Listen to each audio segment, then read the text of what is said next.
Let's bring in Republican strategist Luke Ball and town hall media host Chloe Trapanado. Thank you both so much for coming on. Luke, to you first. California governor, she was talking about, Gavin Newsom is in D.C. because he's always in D.C., right? Well, what's California got going that D.C. doesn't? He's looking for fire recovery money. Adam Carolla, who's a comedian, former construction guy, says it is a waste of money to give California any money. Watch. It's a big fat zero in Malibu.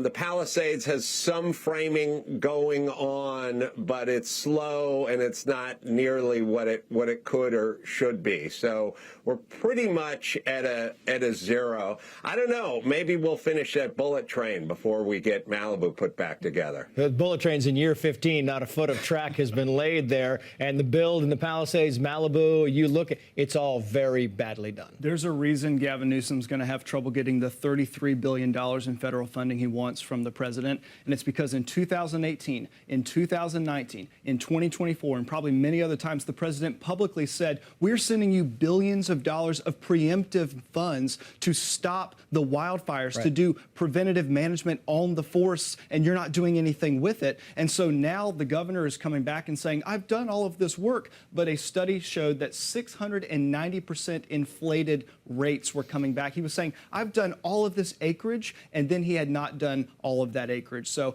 as the great philosopher Ricky Ricardo said, he's got some splaining to do with what he did with all the billions of dollars. His splaining is always, oh, it's climate change. Oh, the fires are climate change. And the arsonist sitting in jail is like, yeah, it's climate change. It wasn't me. Well, guess what? It was. Morning Joe on the drug boat attack. Watch this.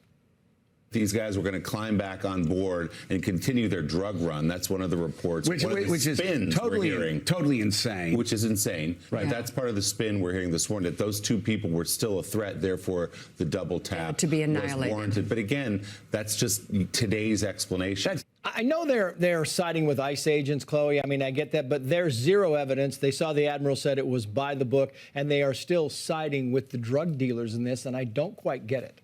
I don't either. And their own Martha Raddatz of ABC was the one who brought the report, who said that after the initial strike, there were two narco-terrorists still alive who went back into the boat to get cocaine. And this is very plausible because that is their one mission, to go deliver the drugs and then get the cash. We just saw in the Eastern Pacific, 4 more narco-terrorists were just bombed because they were trying to take drugs into the United States and then get the cash. And this is so rich coming from the Democrats because it was their own Barack Hussein Obama who enacted 560 drone strikes, killed over 300 civilians, and killed an American. But you did not hear a peep from the left whenever he was doing all of that. So per usual, this outrage is purely selective. And ABC and Martha Raddatz yesterday, they were saying, listen, a JAG attorney was talking to the admiral the whole time. He was getting legal advice the whole time on what to do. They left that part out today. So they're kind of trying to back off that story, if you will. Meantime, Ben Shapiro makes a good point about the southern border not getting a whole lot of chatter. Watch.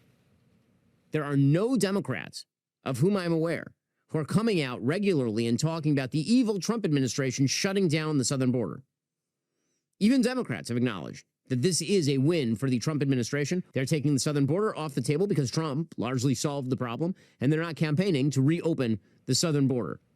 It is kind of funny. Look, they're screaming at ICE at every chance they get, but they don't say a word. Silence when it comes to the southern border. They know it's closed, and they're like, nobody's saying, open up the border. And you think, well, why? You want all these people to stay? In the last election, they denied a border crisis ever existed until the polling came back and showed that the American people cared about it, that it was not a red issue or a blue issue, but it was just a common sense issue. So then they started making all these campaign ads saying, I'm going to work across the aisle with members of Congress in the Republican Party. Some of them even saying, I'm going to work with President Trump. They didn't care that they were enabling the drug cartels and the human smugglers. They only cared when it affected their political bottom line. Stephen Colbert took Prince Harry and put him on the show, and they took a swing at President Trump together. Watch how clever this is. Watch. You Americans are obsessed with Christmas movies, and you're clearly obsessed with royalty, so why not? Hold on.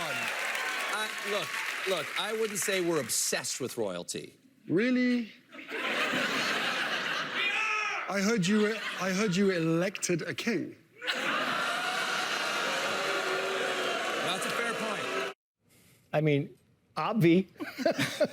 Right? Right. Clever. Right. Come on. A better joke. Come up with a better joke. Go ahead. He can't. That's why he's going off air. But Trace, can I just say that there is nothing wrong with being bald? I think it's time for Harry to make the jump. I don't know why his wife Meghan has not just said it's time to go bald. Absolutely nothing wrong with it. But I anyway. forgot his wife was Meghan, and just, they're not on the Daily Mail every day, 5 times a day. Yeah. So he's talking about this 1776 revolution, how we fought in this revolution and we ended up with the king. But it's only the Democrats who are saying that there's a king. Republicans, they live in the world of reality. We know that 78 million Americans voted for Donald Trump in a very democratic election. So no, this joke did not hit for me. I did not find it funny. And like I said, this is exactly why Stephen Colbert is leaving the air. Yeah, I see Luke over there wants to jump in at some point. You know when the Declaration talks about a long train of abuses? Yeah. Prince Harry is the caboose on that long train, and he shares his great-grandfather, King George III's knack for despotism. Love it. Luke, Chloe, thank you both. Back with the Nightcap crew, Chanley Painter, Sheila Nazarian, Shirin Yadigar, Luke Ball, Chloe Trapanado, and Tiffany Smiley. Tonight's topic, pick your pronouns, a questionnaire given to Oregon 6th graders asking whether their gender is two-spirit, demi-boy, demi-girl, or agender. Do you know what any of those mean? What do you think of the survey going out to 12-year-olds? Shirin.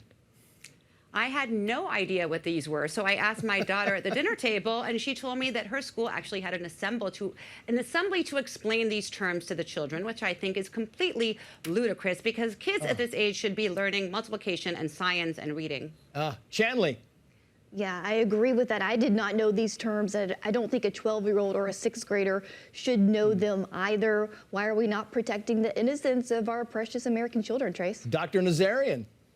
Trace, a 12-year-old's brain is not fully developed, and these terms are meant to confuse them. And you might ask, why would they want to confuse a 12-year-old? For the most part, the people pushing these ideologies are not procreating. They're recruiting. They're recruiting your kids to justify and propagate their own mental insanity. Tiffany. Yes, well, I sent the survey to my boys because I wanted their opinion, and they said, fire that teacher. Bingo. I'm curious. Let's make sure the 12-year-olds can read at grade school level. We said last night, teach them to read. They could use that, Luke. Yes. I deciphered it, Trace. Two-spirit is that drink when you mix bourbon and rum. Demi-boy and demi-girl is a Disney child actor. And agender is that word that you try to play at Scrabble when you have an extra vowel and it doesn't actually work. But I think that's what they are. Chloe. If someday my 12-year-old comes home talking about two-spirit demagoguery, I'm going to go Harry Potter, Voldemort-style crazy on that school. Dan says, well, I'm definitely agender male. No idea what agender is, though. John, no idea what any of this means, and the parents need to step up and challenge the school officials who allowed this. Jackie, this is a form of child abuse and indoctrination, 100% wrong.